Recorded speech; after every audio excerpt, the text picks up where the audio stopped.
20 minutes. All right. First of all, thanks a lot to the organizers for putting this paper on the program. It's been a wonderful day, and I really enjoyed it, so I'm very happy to be up here. Hopefully I won't lower the general level.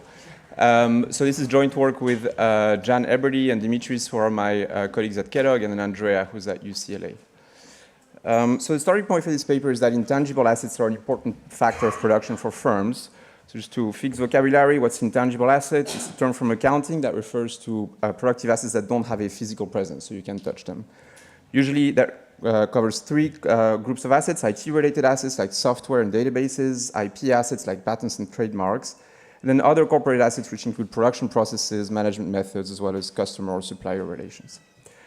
Now, in the literature that's looked at intangible assets, there's kind of a broad permanent question, which is what's special about these assets? And there's two lines of research. One is the measurement's really hard. And that might be, that's, since we're here in honor of Zvi Griliches, this is probably the thing that Griliches would have emphasized. In fact, he contributed some papers to this literature.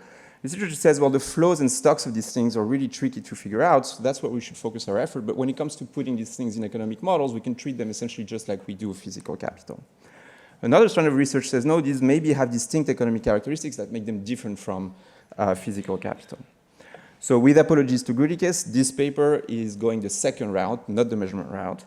So I'm going to discuss a model in which we emphasize some distinct economic characteristics of intangible capital with an application to basically recent trends in the US economy over the last 3 decades. So what are the two things we emphasize in this paper? We emphasize the following idea that intangible assets are assets that can be, to an extent, non-rival within the firm, and to an extent as well, non-exclusive between firms. Now, these words are a little loaded and fuzzy, so let me just describe what I say in words more precisely what I mean. So non-rivalry first. At their core, most intangible assets are some form of information about production. So it could be information about a product design, a production process, it could be information about a customer base, and so on. Now, once a firm has figured out that information, it can codify it, replicate it, and share it within its divisions so as to service, for instance, different markets. So if you take a concrete example of, say, a search algorithm that's a set of instructions on how to crawl the web, you can codify that into software, and then you can share that software for your firm to service different markets. And you can do that without having to pay, again, the investment costs that led to the creation of the algorithm in the first place, so the R&D and so on. That's quite different from, say, if you need an extra truck to service a new market, then you have to pay the full investment cost for the truck again. Non-exclusivity, that's a little easier. It's just the idea that it can be difficult to prevent other firms from also using the asset. If the search algorithm leaks, it might be difficult to stop competitors from embedding it in their own product offerings. So what we're going to do in this paper is going to attach a structural parameter to each of these properties. So rho is going to be for non-rivalry, lambda for non-exclusivity. And the reason we're going to do that is because we want to think of them as being sort of on a continuum, not just black and white. So non-rivalry, I want you to think about as something about technology, and in particular, how easy is it to codify and therefore replicate knowledge assets within the firm. So it might be quite difficult to do when all you have to go by is, say, writing. But as you go, as technology advances, and we can now use, say, digital supports to codify knowledge assets, maybe that becomes easier. Non-exclusivity, though, I'm going to think about having to do with the property rights environment. So here again, you can think of different systems of property rights around knowledge assets, say patents versus trade secrets. In this kind of broad framework, one could think of different types of intangible assets as being characterized by different pairs of rhos and lambdas. Just to fix ideas graphically, on the horizontal axis here, I'm putting this parameter for non-rivalry ranging from 0 to 1. So 0 would be a perfectly rival asset within the firm, say a truck. 1 would be something completely non-rival, say maybe an algorithm. The vertical axis would be the degree of exclusivity. So 0 would be a fully exclusive asset. So I have complete control and cash flow rights over it. And then as lambda gets bigger, I have more limited exclusivity. In many of our models, we put physical capital down here. We have perfectly well assigned control and cash flow rights and a perfectly non-replicable asset. And oftentimes, when we have a notion of TFP in models, say firm-level TFP, we model it as a completely non-rival input within the firm. So if a firm has a certain level of TFP, you can apply it equally well to all users within the firm. And then generally, it's modeled as a public or semi-public good. So it's, to an extent, non-exclusive.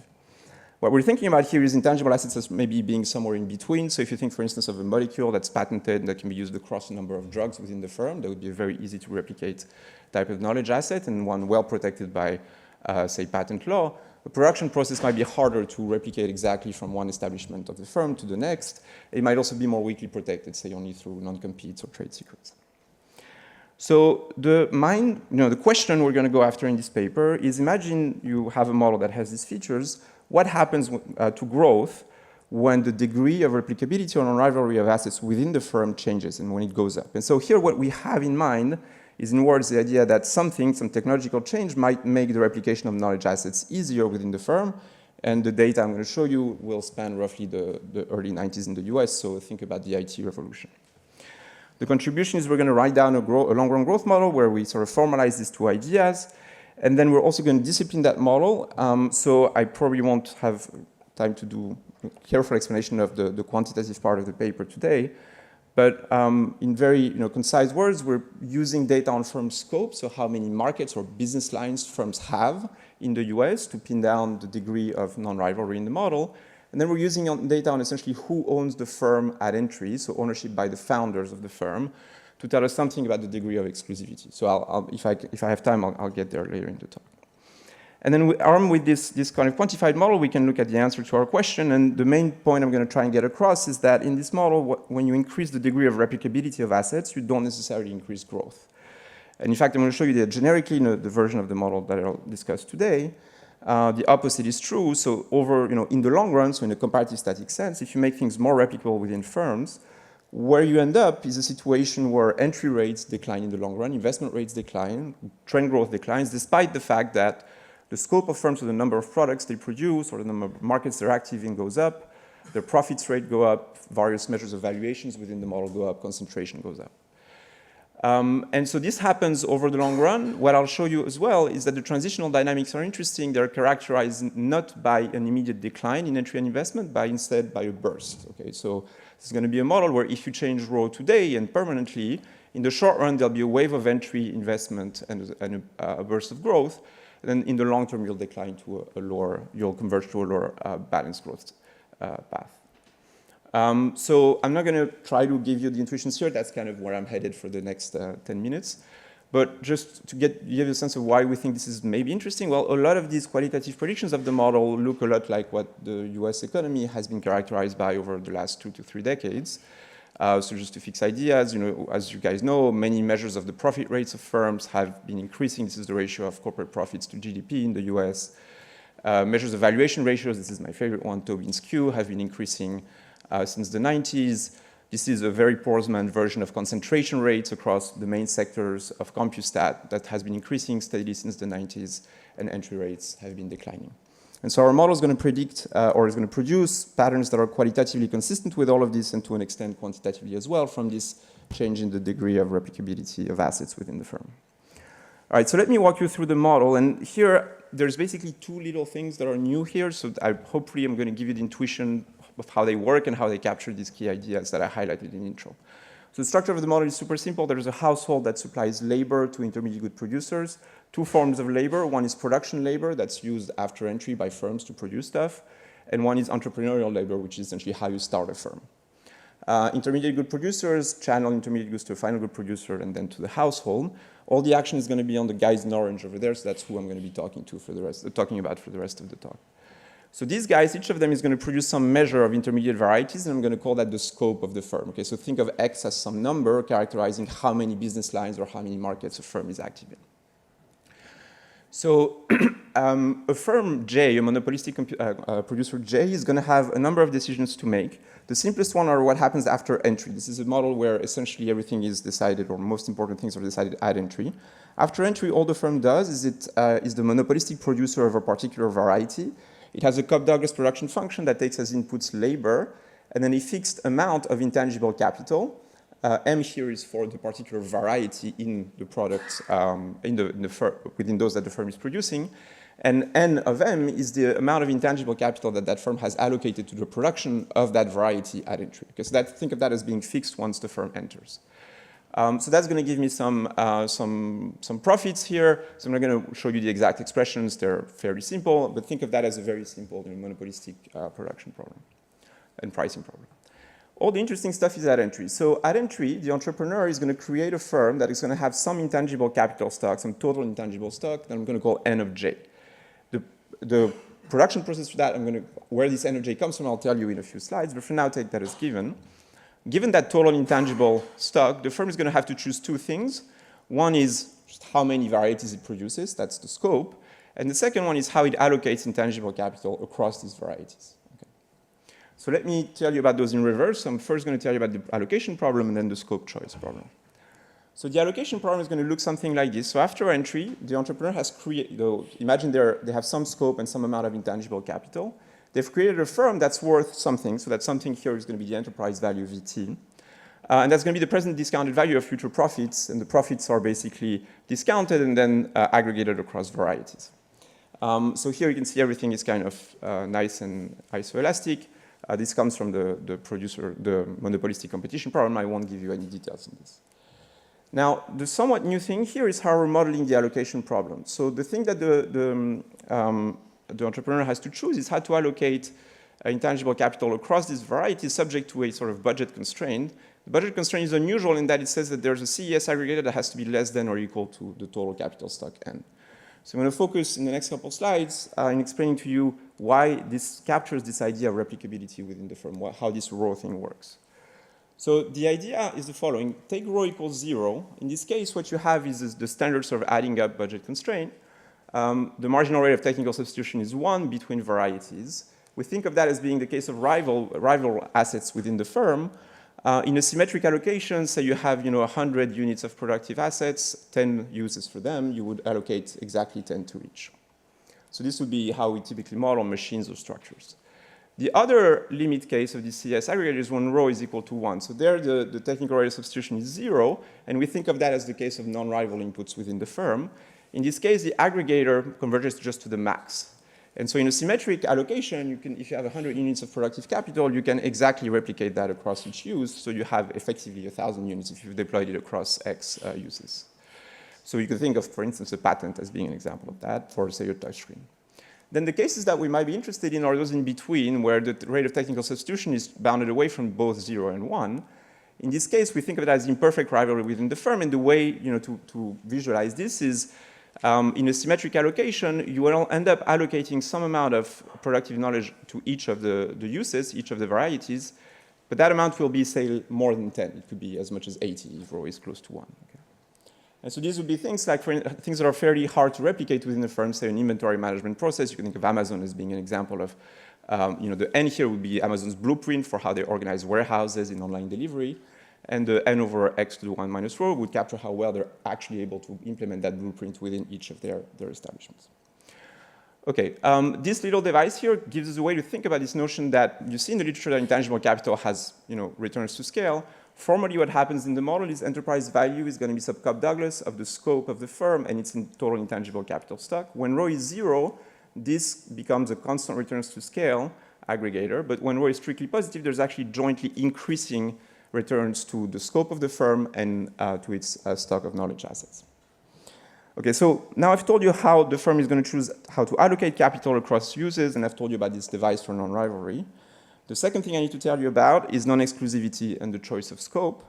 So this is basically how the firm chooses how many varieties to produce in. So what we're going to assume is that at entry, the entrepreneur is going to create this total amount of enterprise value, but it's going to have to give some share gamma t of x of that enterprise value and will only receive the remainder, so 1 minus gamma times v. So the key assumption we're making here is that this gamma is increasing with respect to scope. So what this is saying is that if the the entrepreneur enters and creates a bigger firm, so enters in more markets, that's great. They're going to create a bigger pie, but they're going to only get to keep a smaller share of that. Okay, they're going to have to give up more of entry surplus to outsiders. Now, how do we, first of all, how does this relate to non-exclusivity? Well, you can think of the lambda parameter here, that we use to capture non-exclusivity as just a shifter in this function gamma. If lambda is 0, then gamma is 0. You appropriate all rents from entry. As lambda goes to infinity, you might think of gamma as converging to some upper bound that's strictly positive. But in the paper, we actually provide a micro foundation, and we think of it as the firm or the entrepreneur needing to deter key employees with knowledge of the firm's assets from creating their own firm. So, the more detailed story here is that at entry, the firm needs to hire some key employees to increase scope. I'm going to call those outsiders. And they have to share some of the key knowledge assets of the firm. But But down the road, at some point, these guys might get the option to start a new firm, a competing firm. They'll compete at La Cournot. And you can compute essentially the present value, the expected present value of entry for outsiders of these rights to compete down the road somewhere.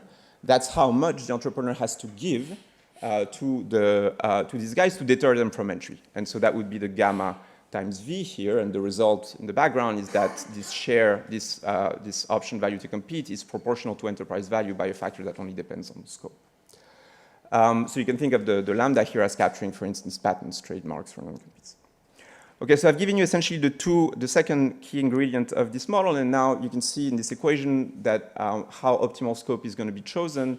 Because this is homogeneous of degree 1 minus omega plus rho omega with respect to x, the x here is going to solve a very simple optimization problem at entry, and the economics here are very simple.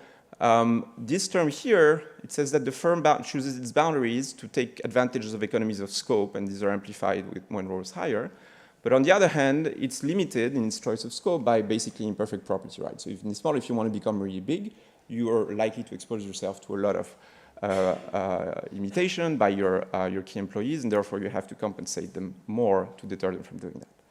Okay, so these are the key economics. The rest of the model is very simple. 1 unit of labor creates some fixed amount of intangible capital we're going to build on the shoulders of Romer for how we model the process of total idea creation in this paper, and then labor markets have to clear.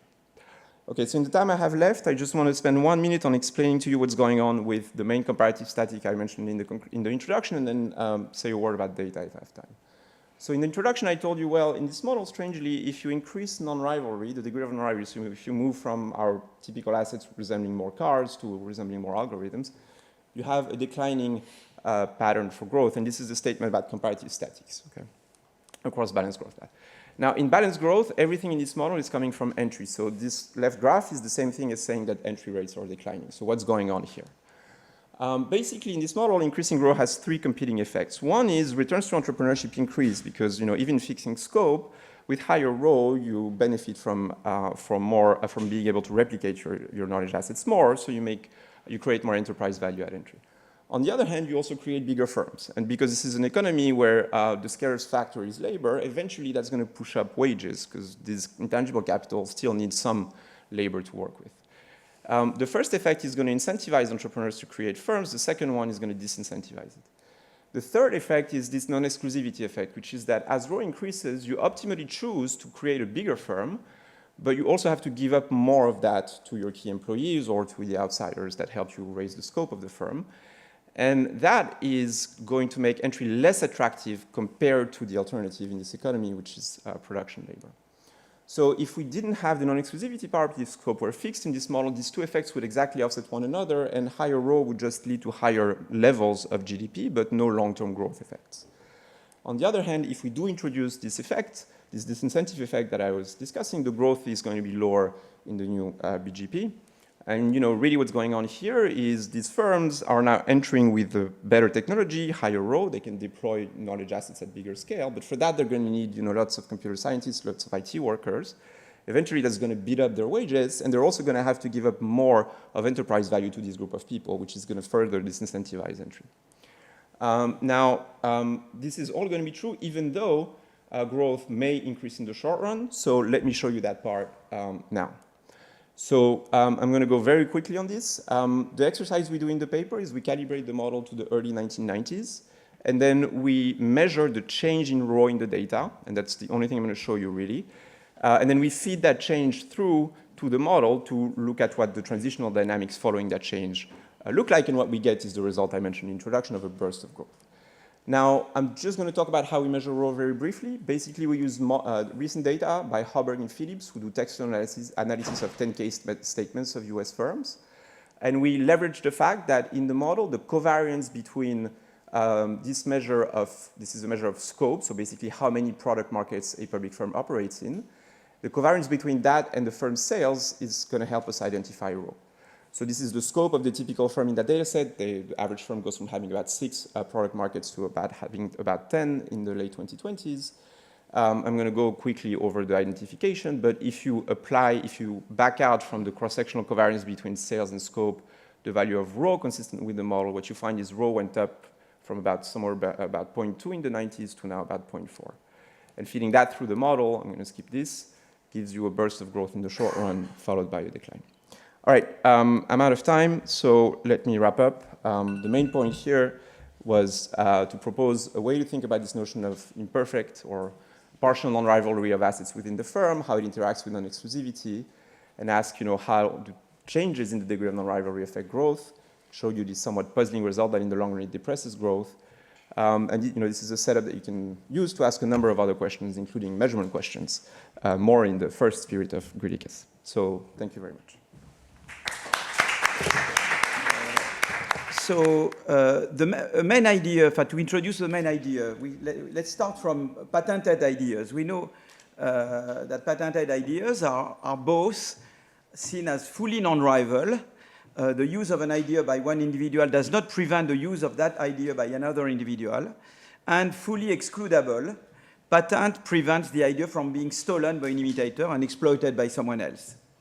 However, the main point of the paper is that most intangible capital is both not fully non-rival and only partly excludable. Okay? So, and the question asked by the paper is what are the implications of the degree of non-rivalry and of limited excludability for growth. Okay, we're in a situation where you don't have full excludable, it's partly excludable. When you vary the degree of non-rivalry, what happens to equilibrium growth? Okay, so the model is as follows. The economy is populated by entrepreneurs. Each entrepreneur is endowed with a stock N of intangibles, which she can allocate among several varieties or product streams, okay? And she can choose the span, that means the range of varieties she will produce, okay? So she will distribute the stock N of intangibles across these X varieties, but she can choose the range X, okay?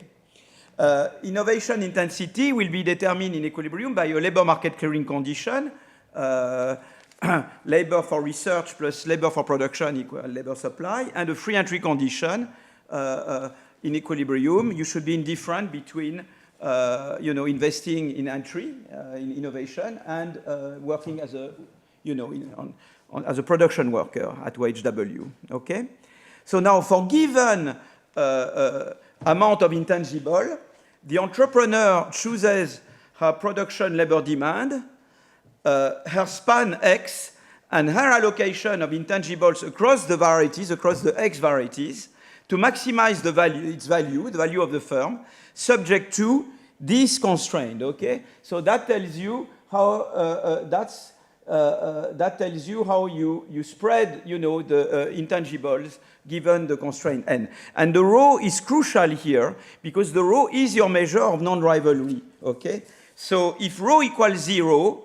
If rho equals 0, it means that increasing n of m implies that you reduce the n of minus m, okay? 1 for 1. So that's full rivalry. It's 0 non-rivalry, okay? But the other extreme is when rho equals 1, then this becomes max of n of m. So that means if I increase n of m, I don't have to reduce n of minus m. And that's the case where I have full non-rivalry. And the thing is to parameterize by the degree, by this rho parameter. And the whole thing is how does the growth rate varies with this rho when you have partial non-excludability, partial excludability, limited excludability. Because if you have total excludability, you have no problem. You don't fear imitation, okay? So it's only interesting if you have partial excludability. Okay, so the value of the firm, in fact, when you solve, you maximize over the x of over the n of m subject to the constraint, the above constraint, you end up with the value of the firm, which has this very nice shape. It depends on x and m, and you see that the higher the rho, the higher non-rivalry, the more desirable it is to have a higher scope. You see what I mean? It's if you had rho equals 0, you would have constant returns in x and n, but when rho is positive, you have increasing returns. Okay. So if it was only for that, you say, well, okay, I would like maximum scope. I would like to have the maximum n. But in fact, no, you don't, because in fact, there is imitation. And in fact, the value to the entrepreneur is this V of X and N multiplied by this 1 minus gamma, which reflects the threat of expropriation. And the whole point is that the higher the scope, the higher the span of the firm, the more vulnerable you are to expropriation. And that's a force that will play against increasing the scope, the span. You see what I mean? On the one hand, you want to increase the span, everything else, because the V of X and N increase with N. But on the other hand, it plays negatively through that. But of course, if lambda was 0, if you had full excludability, that would not be a problem. You would go for the maximum scope. It's because you have limited excludability that you have this gamma of X and lambda that increases with X. Okay? And that's the key, that's the heart of the paper. Okay? So, okay, that's exactly what you have. If lambda equals 0, the gamma is always 0. So then you go for the maximum X. But when lambda is higher, then you have this counteracting effect that a higher X makes you more vulnerable, okay, to being imitated. So the main prediction is you have a non-monotonic effect of the degree of non-rivalry of intangible of the row when excludability is limited. Why? In a nutshell, some water. Up.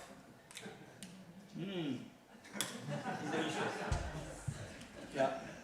It's good that I don't have full excludability on water. That's very good. Okay. On the one hand, greater non-rivalry induces firms to increase their span, as intangible can more easily be deployed across more variety. That was this term. That was that was the V of X and N effect. Okay. Which in turn has the direct effect of increasing the firm's value and therefore encouraging new entry. But now that's not taking into account the 1 minus gamma part, okay?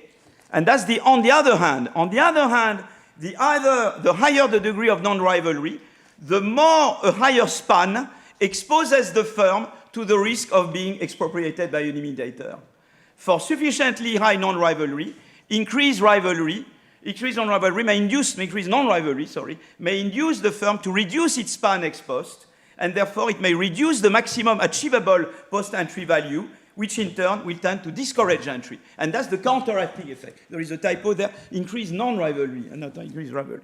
Okay, great paper, very interesting and rich data, very nice model, and very nicely used. Okay, just I have a few comments. My first comment is that the critical hypothesis is that upon being imitated, the entrepreneur loses everything. In particular, she loses both the varieties and the intangible capital she invested in. When Uber Eats copied the geolocalization software for deliveries from Deliveroo, Deliveroo lost ranks, but not its intangibles. In the paper, the total stock of intangibles remained constant upon imitation, whereas presumably it doubled when Uber Eats, at least it was not just remain constant when Uber Eats imitated Deliveroo, maybe the total stock increased. And how would the conclusion change? More generally, how would the conclusion change if the incumbent firm shares intangible with the imitator and or competes neck and neck with the imitator? Presumably, that would introduce an escape competition effect of the type I've been analyzing in my joint work with Blondel, Griffiths, et al., which might encourage more and bigger innovation by the incumbent. Incidentally, maybe you could affect the row through your own choice of innovation strategy. You might decide to make a bigger innovation to escape the row, in a sense. You see, you could decide to play on the row. That makes me to the next comment. Shouldn't row be seen also as heterogeneous across varieties? Here you assume the same row across varieties. But maybe, presumably, the rows vary with the type of things you do. And you may choose, when you increase your span, to pick also varieties which have different rows. And that might change the analysis, okay? You don't choose all varieties with the same row. How can we directly test the predictions of the model? We saw superstar firms since the early 2000s increase their span following the IT revolution. Meanwhile, we witnessed a decline in new firm entry. Are these two parallel trends consistent with the theory developed in this paper? Okay. Finally, my final comment, and in fact, in the work I've done with Pete, Huey, Timo, and Antonin, the big span of large firms was more like a deterrent to entry. Here, the span makes you vulnerable. In our paper, a bigger span somehow makes you discourages entry. So How can we test who is right, who is wrong? Last comment, software embodied AI is an important example of intangible with limited excludability and partial non-rivalry.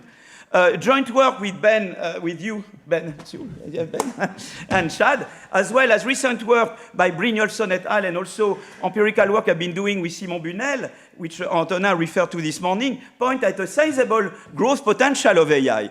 And as we argued in our joint work, AI automates both the production of goods and services and the production of ideas. So we believe that's an intangible that really has a boosting effect on growth. A counteracting force, however, is the lack of competition, particularly in the upstream segment of the AI value chain. For example, the cloud is dominated by Amazon, Google Cloud, and Microsoft. And as we stress in our joint work with Antonin, Yui, Pete, and Timo, in our paper on falling growth and rising rents, I'm done, the IT revolution allowed more productive firms to increase their span of activities, thereby reducing the scope for competition and creative destruction. So how would you bring, what do you think of these effects compared with the type of effect? Isn't that a more obvious reason, counteracting force? But overall, a very stimulating paper, a novel idea, and very elegant and tractable model. Thank you very much. Thank you.